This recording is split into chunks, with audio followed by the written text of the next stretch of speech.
In 1769, the first self-propelled vehicle was born.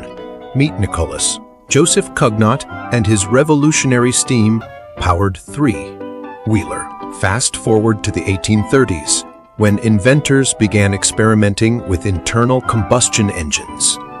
The first horseless carriages were born, but they were more like fancy rickshaws. Enter Carl Benz, the father of the modern car. His patent, Motorwagen, was the first vehicle to be designed from scratch as an automobile. Bertha Benz took Carl's creation on its first long-distance journey, proving that it was more than just a fancy toy.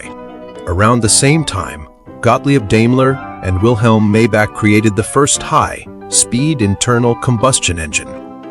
The game was changing.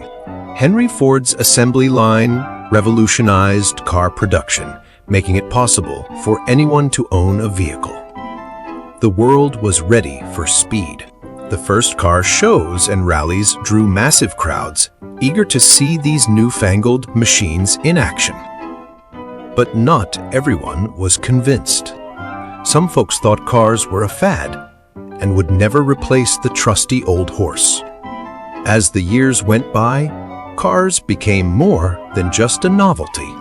They changed the way people lived, worked, and played. Even in the early days, inventors experimented with alternative fuels. The first electric car was built as far back as 1837. Women were among the earliest adopters of cars. They saw the freedom and independence that came with owning a vehicle.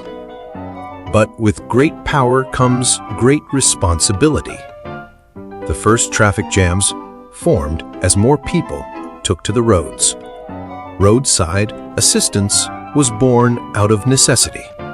Drivers soon realized they needed help when their trusty steeds broke down.